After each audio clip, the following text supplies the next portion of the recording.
Everyone, welcome back to our cyber security management course. आज हम बहुत ही एक्साइटिंग और इम्पॉर्टेंट टॉपिक डिस्कस करने वाले हैं, केपस्टोन प्रोजेक्ट प्लानिंग। पिछले 23 वीक्स में हमने साइबर रिस्क मैनेजमेंट के concept, framework, risk assessment, monitoring, AI, automation and career preparation जैसे टॉपिक सीखे। अब टाइम है कि इन सब नॉलेज को रियल वर्ल्ड प्रोजेक्ट्स में अप्लाई करने का। एक फाइनल प्रोजेक्ट को हम केपस्टोन प्रोजेक्ट कहते हैं। केपस्टोन प्रोजेक्ट आपकी लर्निंग का फाइनल डेमोन्स्ट्रेशन होता है। ये सिर्फ कॉलेज प्रोजेक्ट नहीं होता, बल्कि एक इंडस्ट्री लेवल सॉल्यूशन होता है जिस से एक रियल बिजनेस प्रॉब्लम को सॉल्व करता है। आज हम सीखेंगे कि एक प्रोफेशनल साइबर सिक्योरिटी केपस्टोन प्रोजेक्ट कैसे प्लान किया जाता है। आज के सेशन के एंड तक आप सीख जाओगे केपस्टोन प्रोजेक्ट क्या होता है, एंटरप्राइज लेवल प्रोजेक्ट कैसे सिलेक्ट करना है, प्रोजेक्ट स्कोप कैसे डिफाइन करना है, ऑब्जेक्टिव एंड डिलीवरेबल प्रिपेयर कैसे करते हैं, प्रोजेक्ट प्रपोजल कैसे बनाते हैं और इम्प्लीमेंटेशन प्लानिंग कैसे करती है। सबसे पहले समझते हैं कि केपस्टोन प्रोजेक्ट होता क्या है। केपस्टोन प्रोजेक्ट एक फाइनल इंडस्ट्री ओरिएंटेड प्रोजेक्ट होता है जिसमें स्टूडेंट अपनी कंप्लीट लर्निंग को प्रैक्टिकल सोल्यूशन के रूप में इम्प्लीमेंट करता है। उसके फीचर्स होते हैं कोर्स के एंड में कंप्लीट किया गया जाने वाला मेजर प्रोजेक्ट जिस किसी का एक्चुअल बिजनेस या साइबर सिक्योरिटी प्रॉब्लम को सॉल्व करता है। सिर्फ थियरी नहीं, इम्प्लीमेंटेशन भी इसका स्किल डेमोन्स्ट्रेशन है। स्ट्रॉन्ग प्रोजेक्ट आपके पोर्टफोलियो को इम्प्रूव करता है और इंटरव्यू में प्रोजेक्ट डिस्कशन का मेजर टॉपिक बनता है। अगर आप साइबर रिस्क मैनेजमेंट कोर्स कर रहे हो तो फाइनल प्रोजेक्ट एक एंटरप्राइज रिस्क मॉनिटरिंग डैशबोर्ड हो सकता है। अब देखते हैं कि केपस्टोन प्रोजेक्ट कितनी इम्पॉर्टेंट क्यों है। स्टूडेंट रियल टूल्स और टेक्नोलॉजीज यूज़ करते हैं। प्रोजेक्ट रियल बिजनेस रिक्वायरमेंट्स को एड्रेस करता है। कॉम्प्लेक्स साइबर सिक्योरिटी प्रॉब्लम्स को सॉल्व करना सिखाता है। लार्ज प्रोजेक्ट्स में मल्टीपल टीम मेंबर्स को कोऑर्डिनेशन होता है और स्ट्रॉन्ग प्रोजेक्ट रिक्रूटर्स को इम्प्रेस करता है। Most interviewers final year project के बारे में डिटेल क्वेश्चन पूछते हैं। अब सवाल आता है, फाइनल प्रोजेक्ट्स चूज़ कैसे करते हैं। हर इंटरेस्टिंग आइडिया गुड केपस्टोन प्रोजेक्ट नहीं होता। प्रोजेक्ट सेलेक्ट करते वक्त कुछ इंपॉर्टेंट क्राइटेरियाज कंसिडर करने होते हैं। प्रोजेक्ट किसी प्रैक्टिकल साइबर सिक्योरिटी प्रॉब्लम को सॉल्व कर रहा है। प्रोजेक्ट अवेलेबल टाइम और रिसोर्सेज में कंप्लीट हो सके। ऑर्गेनाइजेशन को एक्चुअल बेनिफिट मिले। प्रोजेक्ट में कुछ यूनिक या इम्प्रूव्ड अप्रोच हो। नए स्किल्स सीखने का चांस मिले और रिक्वायर्ड सॉफ्टवेयर, हार्डवेयर और डेटा सेट्स अवेलेबल होने चाहिए। प्रोजेक्ट स्टार्ट करने से पहले उसका स्कोप डिफाइन करना बहुत इंपॉर्टेंट है। अगर स्कोप क्लियर नहीं होगा तो प्रोजेक्ट कंटिन्यूसली एक्सपांड होते रहेगा और कंप्लीट नहीं होगा। तो स्कोप में इंक्लूड होगा किस प्रॉब्लम का सॉल्व करना है, प्रोजेक्ट अचीव क्या करेगा, फाइनल आउटपुट क्या होगा, प्रोजेक्ट से कौन बेनिफिट लेगा, प्रोजेक्ट किस अजम्पशन पर बेस्ड है, टाइम, बजट और या टेक्निकल लिमिटेशन। अब देखते हैं कि कंप्लीट प्रोजेक्ट प्लानिंग का प्रोसेस। हर सक्सेसफुल प्रोजेक्ट किसी स्ट्रक्चर्ड लाइफ साइकिल को फॉलो नहीं करता। सबसे पहले आइडिया आइडेंटिफाई होती है, बिजनेस रिक्वायरमेंट कलेक्ट की जाती है, उसके बाद डेवलपमेंट और टेस्टिंग होती है, फाइनली डेवलपमेंट और प्रेजेंटेशन की जाती है। Successful project follows a structured plan for an idea to deployment. अब कुछ एंटरप्राइज लेवल प्रोजेक्ट आइडियाज़ दिखते हैं जो इंडस्ट्री में भी रिलेवेंट होते हैं। सैम्पल प्रोजेक्ट्स है cyber risk dashboard, threat intelligence platform, security operational dashboard, vulnerability management system, AI based threat detection and GRC compliance tracker. ये प्रोजेक्ट सिर्फ एकेडमिक पर्पज़ के लिए नहीं बल्कि इंटरव्यू और पोर्टफोलियो के लिए भी एक्सीलेंट एग्जाम्पल है। अगर आप इनमें से किसी प्रोजेक्ट को प्रॉपरली इम्प्लीमेंट कर सकते हो तो रिक्रूटर्स को आपकी प्रैक्टिकल कैपेबिलिटी क्लियरली दिख जाएगी। फाइनल टिप यह है कि प्रोजेक्ट चूज़ करते वक्त यही टॉपिक सिलेक्ट करिए जिसमें आप जेन्युइनली इंटरेस्टेड हो और आप कॉन्फिडेंटली एक्सप्लेन कर सको। अब हम केपस्टोन प्रोजेक्ट सिलेक्ट करना और उसका स्कोप डिफाइन करना सीखें। अब देखते हैं कि प्रोजेक्ट प्रपोजल में क्या क्या इंक्लूड होना चाहिए। प्रोजेक्ट प्रपोजल एक ऑफिशियल डॉक्यूमेंट होता है जो प्रोजेक्ट को कंप्लीट ओवरव्यू प्रोवाइड करता है। इंडस्ट्री में किसी भी प्रोजेक्ट के अप्रूवल से पहले प्रपोजल प्रिपेयर किया जाता है जिसमें इंक्लूड होता है प्रोजेक्ट का क्लियर और प्रोफेशनल नाम, प्रोजेक्ट किस बिजनेस रिक्वायरमेंट या प्रॉब्लम से रिलेटेड है, एग्जैक्टली कौन सी प्रॉब्लम सॉल्व करनी है, प्रोजेक्ट का मेन गोल क्या है, प्रोजेक्ट में क्या इंक्लूड होगा और क्या इंक्लूड नहीं होगा, फाइनल इम्प्लीमेंटेशन के बाद ऑर्गेनाइजेशन का बेनिफिट क्या होगा। हर सक्सेसफुल प्रोजेक्ट के लिए एक रियलिस्टिक टाइमलाइन होना बहुत ज़रूरी है। टाइमलाइन प्रोजेक्ट को टाइम पर कंप्लीट करने में हेल्प करती है। प्लानिंग मतलब रिक्वायरमेंट और ऑब्जेक्टिव फाइनलाइज की जाती है। डिज़ाइन में आर्किटेक्चर और यूआई डिज़ाइन प्रिपेयर की जाती है। डिप्लॉयमेंट में एक्चुअल कोडिंग और इम्प्लीमेंटेशन हो जाती है। टेस्टिंग में प्रोजेक्ट की फंक्शनलिटी और टेस्ट सिक्योरिटी वेरीफाई की जाती है। डॉक्यूमेंटेशन में यूज़र मैनुअल और प्रोजेक्ट रिपोर्ट प्रिपेयर की जाती है।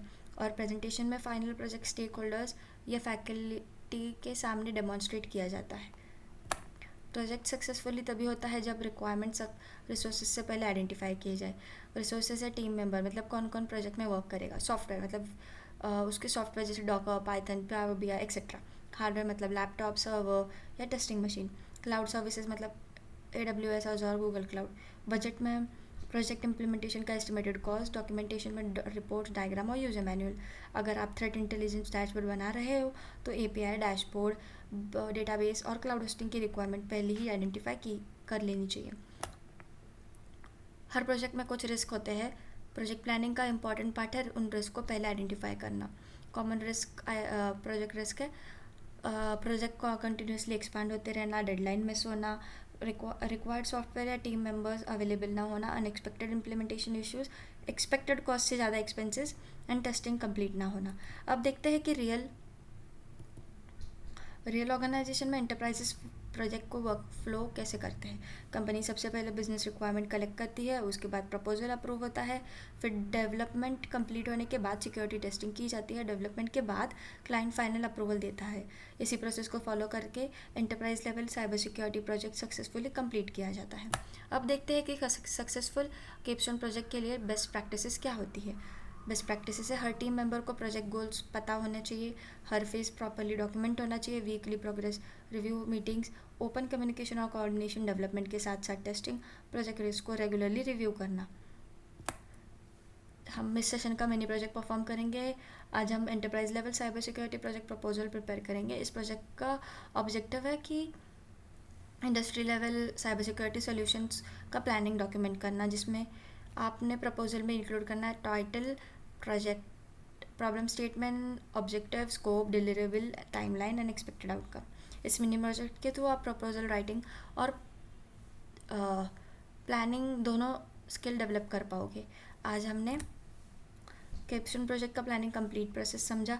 हमने सीखा कि प्रोजेक्ट कैसे सिलेक्ट किया जाता है, उनका स्कोप कैसे डिफाइन किया जाता है और प्रोफेशनल प्रोजेक्ट प्रपोजल कैसे प्रिपेयर की जाती है। हमने टाइमलाइन, रिसोर्सेज, रिस्क और इंटरप्राइजेस प्रोजेक्ट वर्कफ्लो भी डिस्कस किया। याद रखिए, एक सक्सेसफुल साइबर सिक्योरिटी प्रोजेक्ट सिर्फ कोडिंग से नहीं बनता, उसके लिए planning, documentation, team work, continuous testing equally important होती है। अगर आप प्रोजेक्ट को इंडस्ट्री स्टैंडर्ड के अकॉर्डिंग प्लान करते हो तो वही प्रोजेक्ट आपको पोर्टफोलियो, इंटरव्यू और फ्यूचर करियर को स्ट्रॉन्गेस्ट एसेट बना सकता है। अब हम इस सेशन का प्रैक्टिकल डेमोन्स्ट्रेशन परफॉर्म करेंगे। ये डॉक्यूमेंट एक enterprise cyber security project proposal है। इंडस्ट्री में कोई भी प्रोजेक्ट डायरेक्टली डेवलपमेंट फेज में नहीं स्टार्ट होता। सबसे पहले प्रोजेक्ट प्रपोजल प्रिपेयर की जाती है। इस प्रपोजल के बेसिस पर मैनेजमेंट प्रोजेक्ट अप्रूव करती है, बजट अलोकेट करती है और रिसोर्सेज असाइन करती है। आज हम इस डॉक्यूमेंट के हर सेक्शन को डिटेल में समझेंगे और देखेंगे कि ऑर्गेनाइजेशन प्रपोजल को यूज़ करके प्रोजेक्ट प्लानिंग के लिए कैसे करती है। सबसे पहले हम प्रोजेक्ट इन्फॉर्मेशन सिलेक्शन देखते हैं। यहाँ पे project title, team, organisation name, duration और प्रिपेयर्ड बाय डिटेल्स फिल करते हैं। ये सेक्शन प्रोजेक्ट की आइडेंटिटी डिफाइन करता है। अगर फ्यूचर में मल्टीपल प्रोजेक्ट्स चल रहे हो तो इसी इन्फॉर्मेशन से हेल्प करके करेक्ट प्रपोजल आइडेंटिफाई किया जाता है। अब हम बैकग्राउंड सेक्शन देखते हैं। ये एक्सप्लेन करता है कि प्रोजेक्ट की रिक्वायरमेंट क्यों है और बैकग्राउंड में करंट बिजनेस सिचुएशन और एग्जिस्टिंग चैलेंजेस लिखे जाते हैं। बैकग्राउंड मैनेजमेंट को प्रोजेक्ट का बिजनेस कॉन्टेक्स्ट समझता है। अब हम प्रॉब्लम स्टेटमेंट सेक्शन देखते हैं। ये प्रपोजल का सबसे इंपॉर्टेंट पार्ट होता है। यहाँ exact business problem clearly define की जाती है। प्रॉब्लम स्टेटमेंट जितना क्लियर होगा, प्रोजेक्ट का सोल्यूशन उतना ही इफेक्टिव होगा। इंडस्ट्री में प्रपोजल अप्रूवल इसी सेक्शन को देखकर भी होता है। ऑब्जेक्टिव बताता है कि प्रोजेक्ट कंप्लीट होने के बाद हम क्या क्या अचीव करना चाहते हैं। ऑब्जेक्टिव मेजरेबल और रियलिस्टिक होना चाहिए। हर ऑब्जेक्टिव डायरेक्टली बिजनेस प्रॉब्लम को एड्रेस करना चाहिए। अब हम प्रोजेक्ट स्कोप सेक्शन देखते हैं। स्कोप प्रोजेक्ट की बाउंड्रीज डिफाइन करता है। यहाँ पे 2 पार्ट्स होता है, in scope and out scope. ये सेक्शन बहुत इंपॉर्टेंट है क्योंकि अननेसेसरी फीचर्स ऐड होने से प्रोजेक्ट से बचाता है और यहाँ पे इंडस्ट्री में इसी स्कोप क्रीप अवॉइड करता है। डिलीवरेबल्स वो फाइनल आउटपुट होता है जो प्रोजेक्ट कंप्लीट होने के बाद क्लाइंट या मैनेजमेंट को दिया जाता है। स्टेटस कॉलम में हेल्प से प्रोजेक्ट प्रॉब्लम की ट्रैकिंग भी की जा सकती है। ये सेक्शन प्रोजेक्ट कंप्लीशन वेरीफाई करने के लिए यूज़ होता है। ये टाइमलाइन सेक्शन देखते हैं कि प्रोजेक्ट को प्रॉपरली शेड्यूल के अकॉर्डिंग एग्जीक्यूट करने में हेल्प करता है। हर फेज़ में सामने प्लान्स कंप्लीशन डेट भी मेंशन की जाती है। इंडस्ट्री में इसी इंफॉर्मेशन को जैंट या माइक्रोसॉफ्ट प्रोजेक्ट जैसे टूल्स में मेंटेन किया जाता है। प्रोजेक्ट एग्जीक्यूट करने के लिए रिक्वायर्ड रिसोर्सेज पहले आइडेंटिफाई करना बहुत ज़रूरी होता है। डॉक्यूमेंट में हम software, hardware, cloud services and team members देख सकते हैं। ये सेक्शन इंश्योर करता है कि प्रोजेक्ट स्टार्ट होने से पहले पहले सभी रिसोर्सेज अवेलेबल हो। हर प्रोजेक्ट के साथ कुछ रिस्क होते हैं, इसीलिए प्रपोजल में रिस्क असेसमेंट सेक्शन इंक्लूड किया गया है। यहाँ पे रिस्क, इम्पैक्ट और मिटिगेशन मेंशन किया गया है। इंडस्ट्री में रिस्क रजिस्टर मेंटेन करना एक स्टैंडर्ड प्रैक्टिस है। एक्सपेक्टेड आउटकम में सेक्शन में मैनेजमेंट को बताता है कि प्रोजेक्ट कंप्लीट होने के बाद ऑर्गेनाइजेशन को क्या बेनिफिट मिलेगा। ये सेक्शन प्रोजेक्ट की बिजनेस वैल्यू एक्सप्लेन करता है। लास्ट सेक्शन में अप्रूवल गाइड होता है। यहाँ पे prepared by project guide date mention की जाती है। यह ऑफिशियली कंफर्म करता है कि प्रपोजल रिव्यू और अप्रूव हो चुका है। अप्रूवल के बाद भी एक्चुअल प्रोजेक्ट इम्प्लीमेंटेशन स्टार्ट होती है।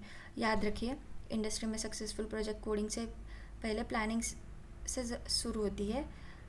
एक स्ट्रॉन्ग प्रोजेक्ट प्रपोजल ही सक्सेसफुल इम्प्लीमेंटेशन की फाउंडेशन होता है।